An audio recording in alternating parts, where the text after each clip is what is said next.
What is good, everyone? This is your host, Deanna Radulescu with Label Free Podcast. To live your best life, you must live label free.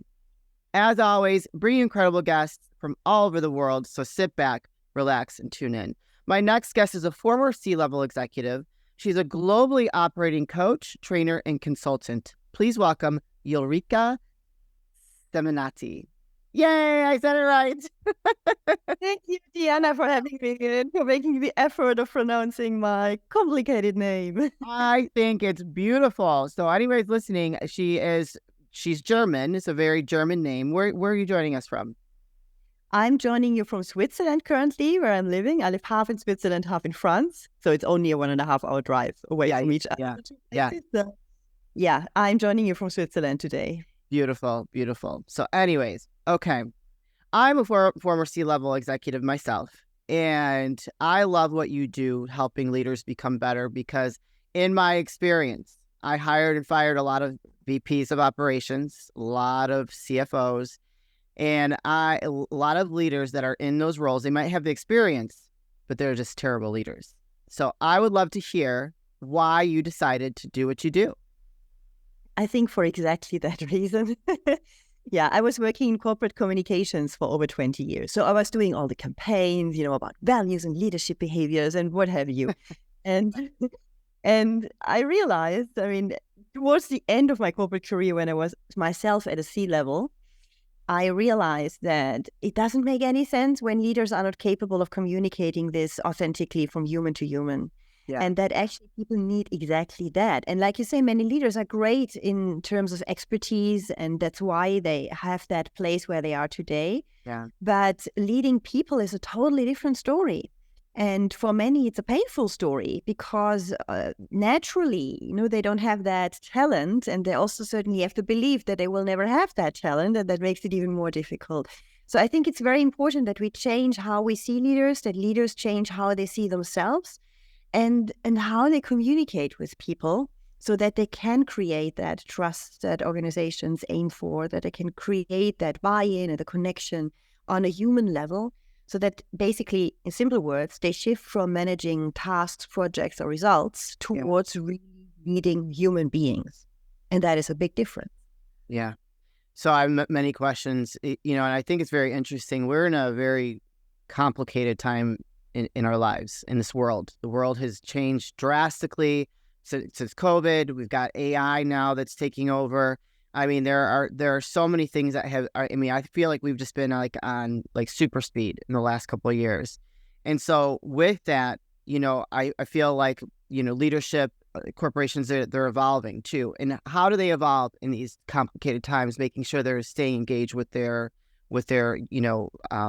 their employees and their teams and all that. So how has that changed for you, coaching them and making sure they're making those connections within the workplace? Well, I see there is more openness to work on, I call it the I dimension of the leader side. Right. Before there was a lot about leading teams.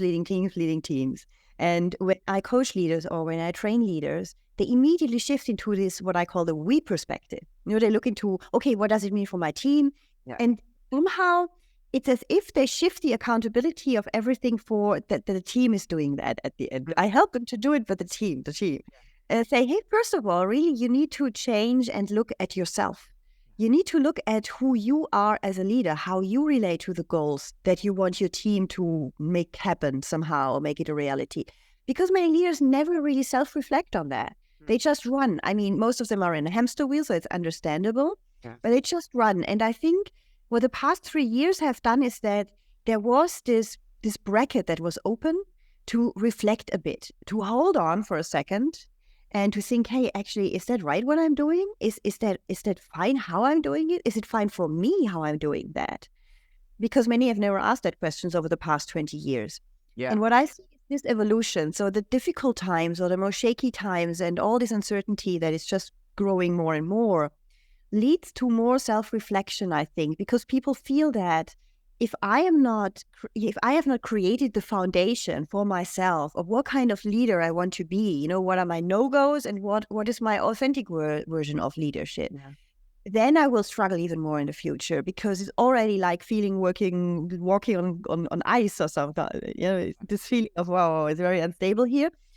And I think that has really shifted. So there's more openness to look at themselves, to self-reflect. These doors were much more closed, I think, 3 years ago, for example. Oh yeah. So I mean, when you say that, I think of personal development, right? And I think that personal development has really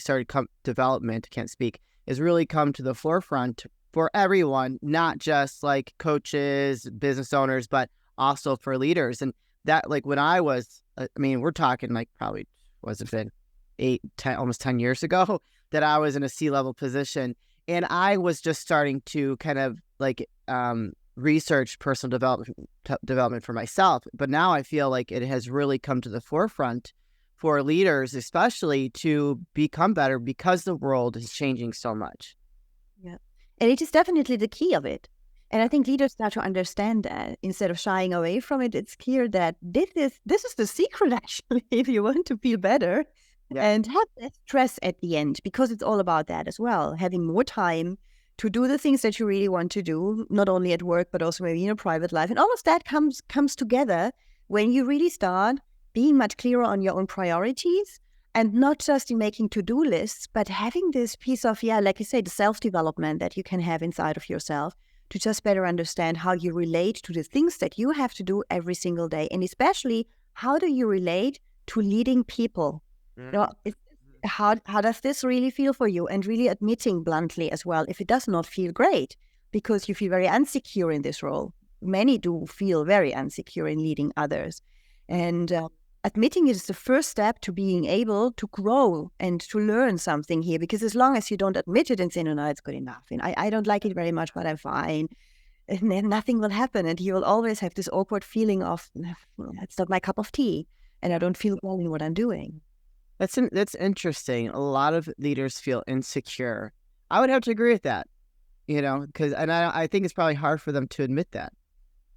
Yeah, the higher they're up in the hierarchy, the more it's impossible. I mean, as a CEO, it's very hard to admit these things. Or in the C-level era, I mean, among C-levels, maybe if they have a really good relationship, but you will not admit that to the wider team, and even less towards the 20,000 people organization, for example. And I think this is actually a problem, because that's why we have so much inauthenticity in organizations. Yes. Because the people high up there think they have to show up in a certain way. Because for decades or decades, there was this, or still is, this bias, this way how we see how a leader should be. And when someone is different, in the best case, it's refreshing and we love it. Yeah. But sometimes people get really irritated about that. And most people shy away from trying something different, or trying out to show themselves more honestly, let's say, or being bold, because they think, oh my God, I have no clue what the reaction will be. Maybe they will hate it. They will think I'm stupid. They will think I'm not competent. And how can I admit any vulnerability? I mean, the work of Brené Brown is fantastic, obviously, but for leaders, how can I admit that without losing my face? And I think there is a thinking that needs to kick in, that if you never show any vulnerability, if you are a CEO or a C-level in these positions, well, you don't appear as a human being. Yeah, right. It's right. Yeah. You want to create trust, you have to show up with your personality and not just with your corporate persona. And I think there is a big difference, and it needs courage, definitely. The higher people up in the hierarchy, the more it needs courage. Yeah. So I remember, I was an entrepreneur since I was a young girl. So when I got out of school, I was personal training, I was doing party planning, and then I met my late husband, and then we had 5 businesses together. So I really never worked in the corporate world until after he passed. Okay. And so after he passed in 2016, it took me like a year to get my life together. It was a very difficult time for me, and it almost made me want to cry. And then when I finally got into a job, like one of my first major jobs. So first I did retail, I was selling furniture. It was that was probably the best move for me, because not a lot of responsibility, still dealing with all that stuff mentally and emotionally. I got a job dealing with medical waste. I actually loved the job. Okay. Love the people. I mean, it was a call center. Got to talk to got to meet so many incredible people. And that was my first experience really in that kind of role in corporate, etc. My first leader there was terrible. Him and I used to like butt heads because he was, and excuse me, I'm sure he's not listening to this, and I'm not going to even name any names, but he was like a very passive kind of guy, but he had to prove himself, and he would not communicate very effectively, and like he just was not a great leader at all because you could tell he was very passive, and when he wanted to like show that he was boss, he would not do it in an effective way, like encouraging. He would just kind of like come at you in a really bad way. Well, I got moved off his team, thank God. My next leader there was awesome. The best leader I've ever experienced in my whole life since my husband passed away. And he really empowered his team to make decisions on their own. I remember I had to give like a $40,000 credit to a company because at the time they had a class action lawsuit because of these evergreen contracts they had, and they would just automatically do these price increases that were just insane. And so my job was retention, so I had to start fixing all these accounts. He went to the director, just like, went above and beyond to make sure that I could get that customer, do what was right for the customer, and just empowered me and made me feel great. Like, wasn't micromanaging, nothing. Now, here are two different people, same corporation. This guy and I got results. I was doing over 200% to goal with our structure. This guy barely could succeed because micromanaged, talked down towards us, and just like he had to like puff up his chest. And I was like, I think if he led more with the passive side, he probably, because that's who he naturally was, he probably would have done better and just, but he had to prove himself. You know what I mean? So two totally different types of leaders. And it's just very interesting, the two different dynamics in the same type of company. And like it made a whole difference for you as an experience. Mm-hmm. I mean, in the first case, you would have hated the company over the years. Oh yeah, big time. You loved it. Yeah, and even for the two leaders, I'm sure that for the first one, it was a pain to be in his role. I'm pretty sure. Probably. Because it didn't appear that, we have many people who appear like being very confident and sure about themselves, and they show off and all of that. Yeah. But actually, what I see very often in these profiles is that they have such a strong need to keep control that they cannot let go. This is where the micromanagement comes from. This is where this overstating their own competencies comes from, and so on. And they suffer a lot from this permanent fear of losing control. So they're really stressed out all the time internally, even if some of them hide that very well. But it's not a good place to be. Wow. So if someone is listening who feels like, oh, that sounds like me. Yeah. No, it's not a good place to be. And it's very funny. The guy the leader that empowered me, he actually got promoted, where the other one kind of was very stagnant. So it's just very interesting of, the different types of leaders. So now when you go in and you are working with leaders, does the company bring you in, or does that executive reach out to you directly? What does that look like when you start working with someone? And most of the times it's the company bringing me in, means it comes via HR, learning and development, because they are looking for someone who is doing a specific type of leadership training. Or you can also sometimes have a department leader of whatever level who says, hi, I want to do something for my team. So I do this for leaders and for teams. For leaders, it's really about leading with authenticity. I have a very strong emphasis on that they understand who they are, and then they understand who the people are that they lead, that they really look into what are their profiles, their motivations, their passions, to really understand the human being. So it's all about that. Yeah. And when it's about teams, it's a bit similar, because some teams, especially newly shaped teams or newly composed teams, it's very helpful when at the beginning they get to know each other on a different level. And I do this in form of a workshop. It's not just fun and we go out and, I don't know, build together something in the nature or something like that. I don't just do that. I really do something where they work with their personality styles and the personality styles of other people. Because I think therein lies the secret of good communication. Yeah. Because as long as you communicate out of your perspective, because you think and you're convinced that this is the reality for everybody else, you shape your message to the one and only person who will never get it, and that is you. Yeah. So it's really about, hey, you need to think totally differently. Maybe there's someone who is from a personality perspective totally on the opposite. And whatever you say will feel to them like a threat or something that they hate or something they shy away from. And the more you emphasize that message, the more they shy away from that. The bigger the distance becomes between you and them. So it's really about understanding what do they need to hear and how can I say that while still being myself. That's the thing. It's not about playing them. It is about stepping into their shoes, but still coming from your place and having this merger, let's say, between empathy and still being yourself. That is really powerful. And this is what builds trust at the end and what helps leaders to feel good about the way how they lead in the long run. Well, it's kind of like the sales principles, right? You know, if you have a really aggressive personality, you're going into sales to sell something and the person is very passive, you got to meet their energy or else they're going to totally shut down towards you. It's the same kind of principle, which is very interesting. Some of these things have been around for a very long time, but sometimes we just don't get it. When you are working with leaders and what does it look like when you see a shift in them when they are not like you're working with them and trying to get them to kind of learn to communicate better, learn how to create that more cohesive team and just being a more maybe empathetic or supportive, non-micromanaging manager or leader? What is it like when you work with them and you see that shift? The difference comes in when they come and tell me, wow, I have addressed this topic in a totally different way, like I learned it now. And it's just amazing. We had such an open discussion and I realized that there was something lingering and going on, which I had never the courage or taken the time to listen to.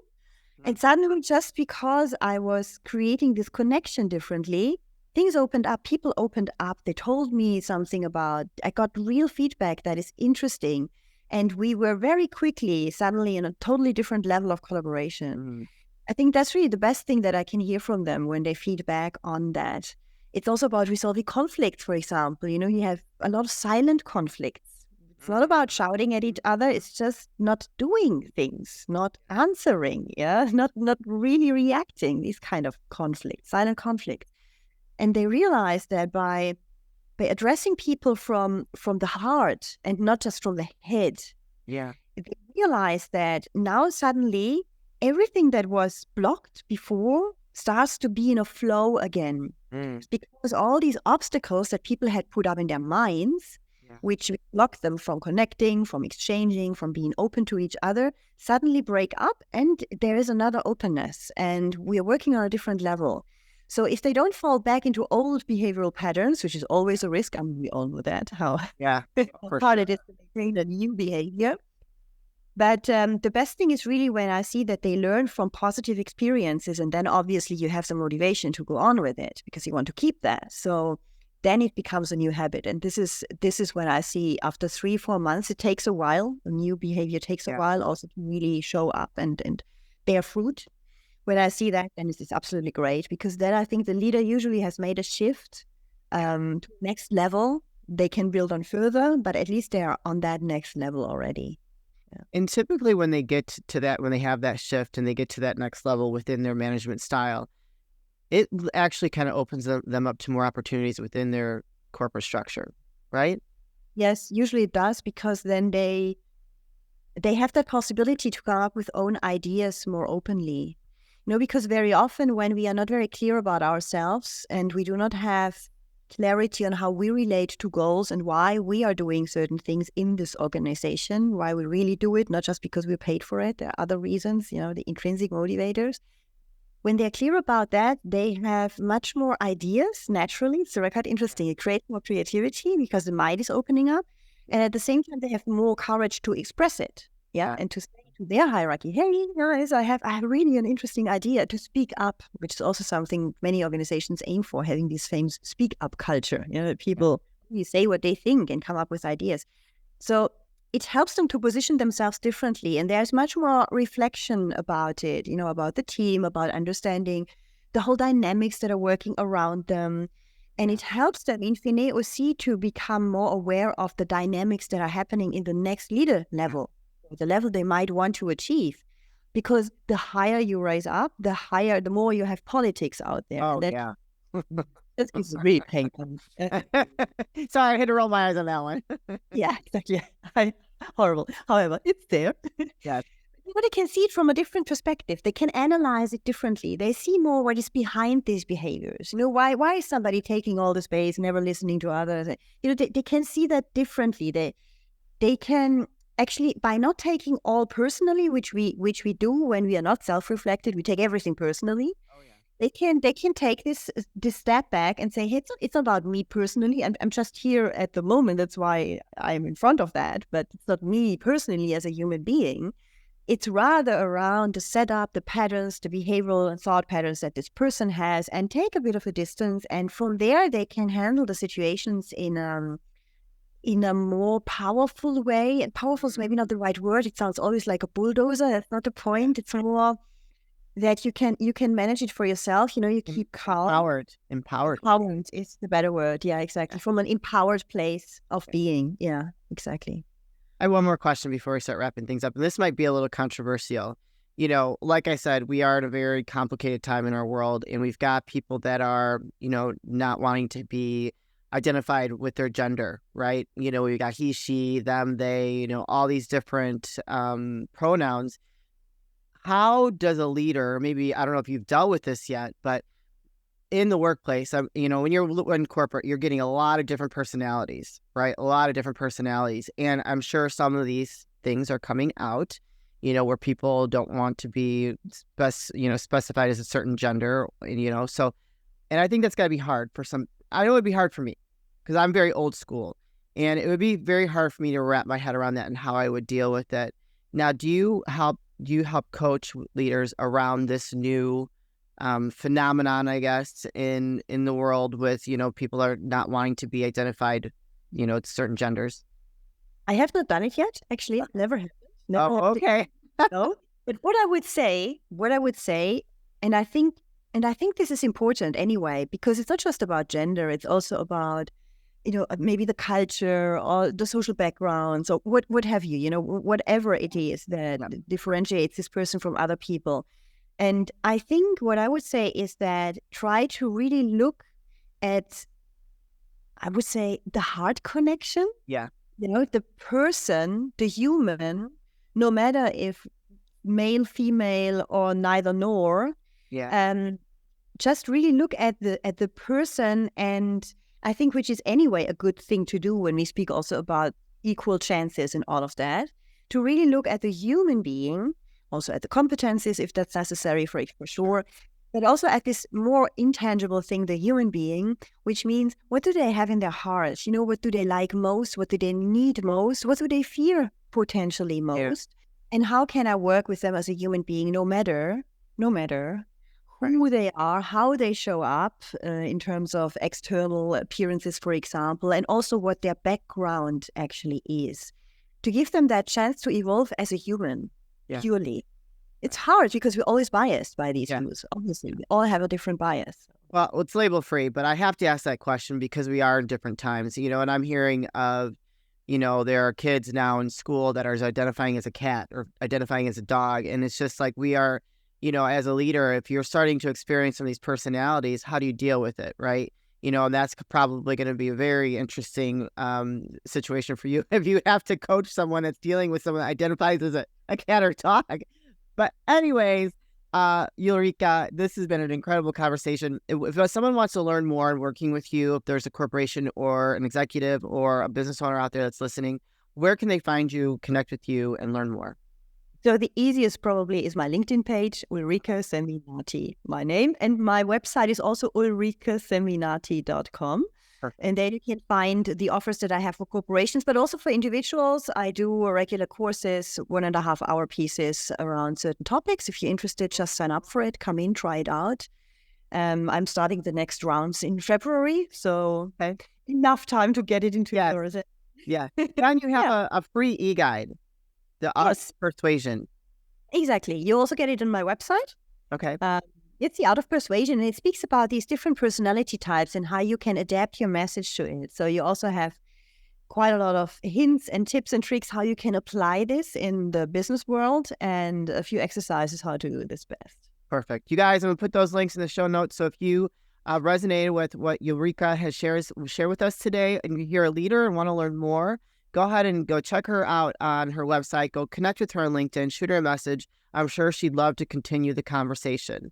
Eureka, this is the part of the show where I like to ask for last words of wisdom or advice. What would you like to leave with us today? Just be yourself and have the courage to enjoy that. Yes. Yeah, amen to that. Have the courage to be yourself. It's something that I feel is so simple, but a lot of us lack. So thank you so much for being such a dynamic guest. And I love this conversation. I could actually continue asking a little bit more questions. There might have to be a part 2 later down the line. Thank you very much for joining us all the way from Switzerland. Thank you, Deanna, for having me. You're welcome. You guys, this is your host, Deanna Radulescu with Label Free Podcast. To live your best life, you must live label free. As always, don't forget to subscribe, follow, rate, review, comment, share, all those good things. And Athena and I will be back soon with more dynamic guests.